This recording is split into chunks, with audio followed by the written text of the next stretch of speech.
Kailan ka pa natutong maglasing, Ma? Mukhang marami talaga nagbago sa bahay na to, simula nung nawala ako. Just like you. Ang laki na rin ang ipinagbago mo. Sinusuway mo na ngayon ang mama mo. Wala namang permanente sa mundong ito, May. Kundi ang pagbabago. At walang masama ron kung ang pagbabago ay ikabubuti ng isang tao. Sana nga sa ikabubuti. Pero sa nangyayari, sinisikap kong maging maayos ang buhay mo. Ako pa ang napasama. Look at the way you treat me. Para ako nakapatay ng tao. Well, tell me, Ma. Sabi mo, patay ang sanggol nang isinilang ni Mabel ang bata. Now, if that is true, saan mo siya inilibing? Ma? Kung totoong patay ang bata, saan mo siya inilibing? Hindi ka makasagot? Hindi ka makasagot dahil hindi totoong patay ang anak namin ni Mabel. Ma, I want the truth. Please! Nasaan ang bata? Nasaan ang anak namin ni Mabel? Ma, I want to know. Sinabi ko na sa'yo, patay na siya. At hindi ko alam kung saan siya nilibing. Hindi ko maalala dahil wala akong pakialam. You expect me to believe that, Ma?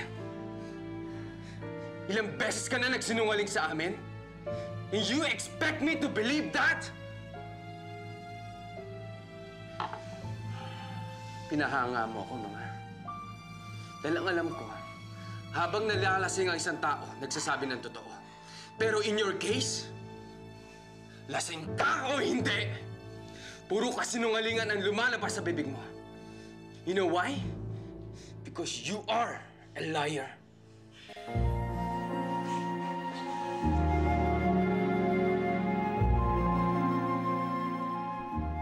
Sofia! Baling.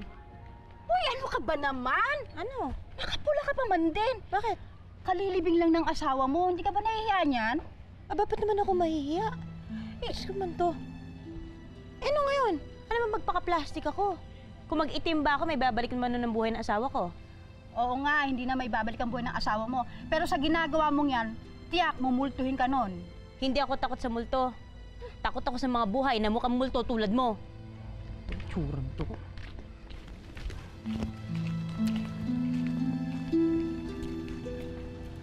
Nailibing si Kuya Ronald.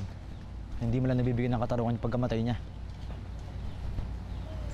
Kala ko ba, Tito Inoy, nagsumbong ka na sa mga pulis?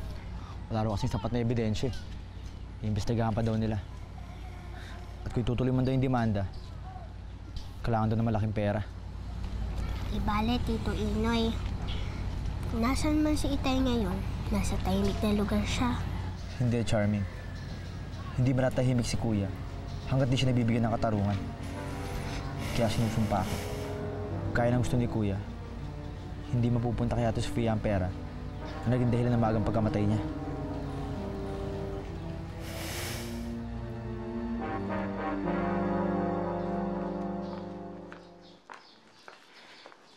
Mabel. My Lord! Tignan mo ang ginawa mo. Hindi ko naman ho alam na papalapit kayo eh. Ang sabihin mo, mapanira ka talaga. Lahat ng mahawakan mo, lahat ng mapalapit sa'yo, nasisira, nadudumihan. Kaya talagang ayaw kita eh. Dahil mula pa noon, alam kong sisirain mo lang ang pamilya ko. Hindi akong sumira ng pamilya niyo. At sinong sisisihin mo? Walang iba kundi kayo, Mama. Kayo ang sumira ng pamilya ninyo dahil sa mga paniniwala niyo sa mga hula-hula na yan.